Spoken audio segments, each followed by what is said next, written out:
Salut les devins, c'est Saikyo. Ça bouge pour Dragon Ball. Le contour des grosses annonces prévues pour janvier 2026 se précise lors du fameux événement Dragon Ball Genki Damatsuri qui célébrera les 40 ans de Dragon Ball le 25 janvier plus précisément, tout près de Tokyo. Et voici ce qui nous est dit sur le site officiel très exactement. Annonce de l'événement du 40e anniversaire de Dragon Ball Genki Damatsuri. Participez à une célébration épique alors que Dragon Ball fête son 40e anniversaire.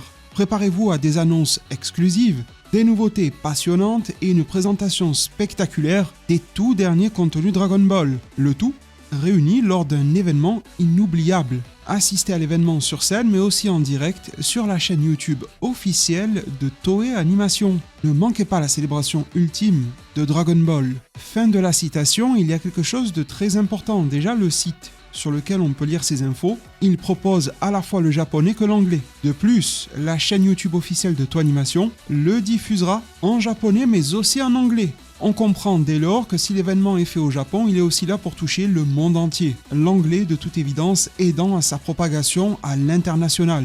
Autre élément à remarquer, c'est diffusé sur la chaîne officielle de Toei Animation. Pas sur celle du V-Jump, là où Uchida fait le fanfaron, pas sur la chaîne un petit peu éteinte de Shueisha, pas sur un média de Bandai Namco de je ne sais qui, sur la chaîne YouTube officielle de Toei Animation. Toei Animation, c'est dans son nom, ça fait des animations. S'ils prennent les devants, de concert évidemment avec tout ce beau monde et Capsule Corporation Tokyo derrière à diffuser sur leur chaîne, c'est qu'il y a, à n'en pas douter, à minima, un projet d'animation à révéler ce jour. D'ailleurs, en matière d'horaire, je vous repréciserai tout cela d'ici là, mais ça donnera quelque chose comme de 2h du matin à 10h. Je vous dirai si je couvre l'événement ou pas, mais au vu de mon état de santé actuel, ça sera pas possible. Mes médicaments d'autant plus me font dormir, donc être là à 3-4 heures du matin, en l'état actuel des choses, c'est pas possible. Et bien que je ne sache pas ce qui sera annoncé là-bas, j'ai quand même une belle visibilité sur ce qui est en préparation, c'est pas exactement la même chose. Au regard de ce que j'ai vu, ça me donne pas forcément non plus envie de rester réveillé. Et franchement, quand je lis ces mots, un événement inoubliable, ce genre de choses, je vous le dis tel que je le pense, j'espère qu'il y a quelque chose que j'ai pas vu sur mon radar. Malheureusement, j'ai peu de raisons d'en douter, mais j'espère qu'il y a une surprise de fou qui serait passée en mode furtif je ne sais comment et qui viendra jusqu'à me surprendre. Mais en l'état des choses, inoubliable, des nouveautés passionnantes, une présentation spectaculaire, des annonces exclusives. Peut-être qu'elles le seront à vos yeux, mais comme je l'ai déjà dit, je vais pas m'épancher de trop. Je pense que si elles le sont, ce sera surtout parce qu'il n'y a rien en ce moment. Passer de rien à quelque chose, un petit mix de passable, correct et plutôt bien, bon, au final, ça risque de hyper les gens, mais sur la durée, j'en doute un petit peu. Double message pour vous dire de n'écouter personne, à vrai dire. Tout cela, c'est des avis, ça, c'est mon avis. Le vôtre différera peut-être, de faire attention à ce que vous trouvez sur Internet. J'ai vu des choses comme « ça va casser Internet »,« le monde va être témoin de tout cela », enfin des grandes phrases. Ce que je vis, c'est pas une personne en particulier, mais toute une émulsion particulière qui me semble vraiment surdosée de la part de personnes qui prétendent savoir.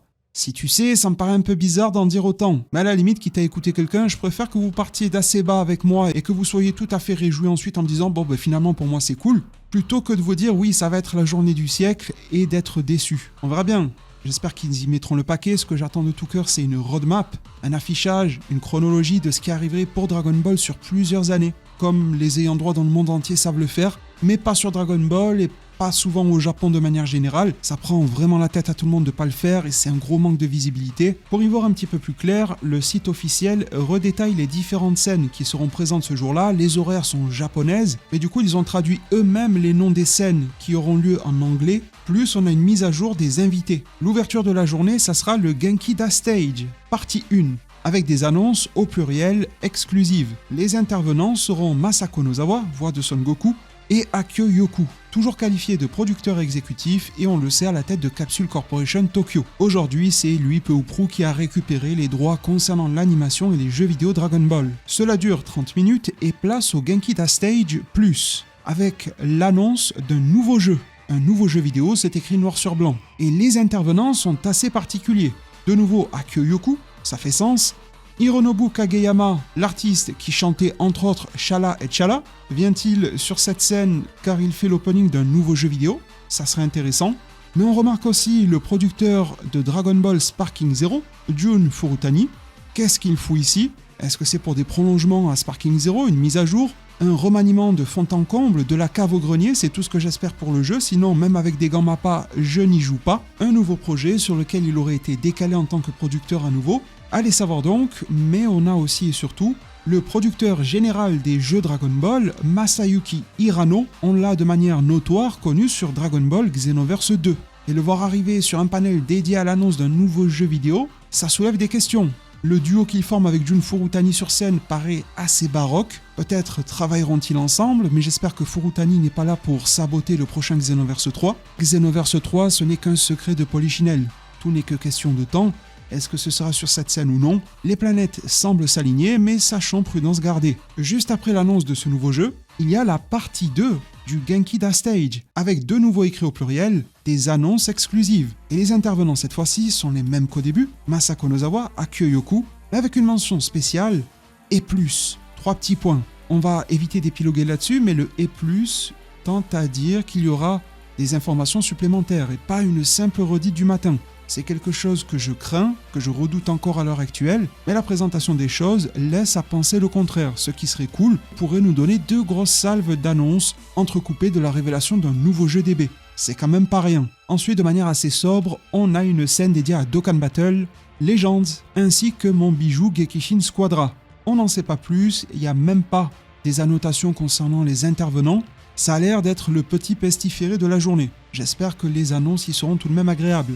Même la scène qui suit, qui est dédiée à Dragon Ball Fusion World ou encore à Super Divers, a déjà droit à des intervenants. Ils sortent de leur chapeau le comédien Hideaki Ito, une sorte d'idol ou cosplayeuse japonaise, Minami Shinohara, la bande de Zigoto qui vient interpréter les personnages de Divers, donc Minato, Rui et Haru. Mais ce qui nous intéresse ici, c'est que le producteur de Fusion World, Yoshiki Ueda, sera là, mais aussi le producteur de Super Divers, Yue Kaneko. Et on peut adresser à nouveau une rumeur, celle qui nous indiquait qu'un jeu Dragon Ball Super Divers pourrait être révélé au Genki d'Amatsuri. Ça avait fuité sur Twitter, etc. On en avait déjà parlé en vidéo. En soi, pourquoi pas, mais je remarque une anomalie. La scène sur laquelle un nouveau jeu doit être annoncé aura lieu plus tôt, on en a déjà parlé, le Genki Da Stage en matinée, et le producteur de Super Divers n'y est pas. Alors soit il y débarque en surprise, ou bien il fait son annonce en légende en supplément, donc 2 jeux sur la journée, durant ce panel-là. Ne poussez pas la barre trop vers les cieux quand même, hein, mais je vous évoque les possibilités de la journée. Cela aura peut-être de quoi nous réveiller. En fin d'après-midi, Dragon Ball Weekly News, spéciale édition, directement sur place. Et là, vous y avez les 2 clowns, mais on est bien obligé de faire avec, Victory Uchida et Victory Asada. Éditeur en chef, éditeur du magazine V-Jump, éditeur du manga Dragon Ball Super. Vont-ils avoir Toyotaro en surprise? Viendra-t-il marquer l'histoire avec la suite de Dragon Ball Super révélée? Viendra-t-il en fraude pour nous parler du samouraï perdu? Leur destin est entre leurs mains. Pour terminer, le live spécial Genki d'Amatsuri. Et cette fois-ci, on rappelle Masako Nozawa, Akio Yoku et Hironobu Kageyama. Et si le fameux Kageyama nous faisait un petit carton plein sur la journée, et qu'en plus de faire un opening de jeu, il faisait un nouvel opening d'animation. Animation, film ou autre, à leur guise, c'est une présentation factuelle des choses, mais tout de même arrondie d'une once d'optimisme. Je vous ai tout de même dit que j'allais probablement plutôt dormir que rester éveillé cette fois-là. Sur le papier, ça s'annonce pas mal. Passer de rien à tout ça, franchement, ça va être cool. En fonction de ce qui arrivera, en fonction de ce qui sera révélé, je me demande comment sera la retombée. Et vous savez que ça va vite de nos jours. Une poignée d'heures, de jours, de semaines, et c'est bon, on passe à autre chose. C'est pour cela d'ailleurs que la roadmap serait très intelligente, pour permettre d'avoir des appuis solides dans le temps et de pouvoir se projeter tout en profitant de l'instant présent, et se disant qu'à telle ou telle période, arrivera tel ou tel projet. Tout cela reste à affiner et définir dans les jours à venir. Comptez sur moi, abonnez-vous, activez la cloche. D'autres composants de Dragon Ball se sont activés ces derniers jours. Évidemment les jeux mobiles, mais vous savez que j'en discute pas par ici. À part mon bon vieux Gekishin Squadra, mais franchement je le considère pas comme un jeu mobile du tout. Mais on a eu dans Dokkan Battle une sorte de référence à la fission spirituelle forcée de Vegeta. Il y est fait mention, screen à l'appui, d'une technique qui peut annuler les pouvoirs obtenus par les autres, comme la fusion, les absorptions, et tout restaurer à la normale. Ça serait cool si on pouvait y aller de plein pied, alimenter les jeux mobiles mais aussi les jeux consoles et PC. On a eu le magazine V-Jump qui a été révélé en pleine qualité.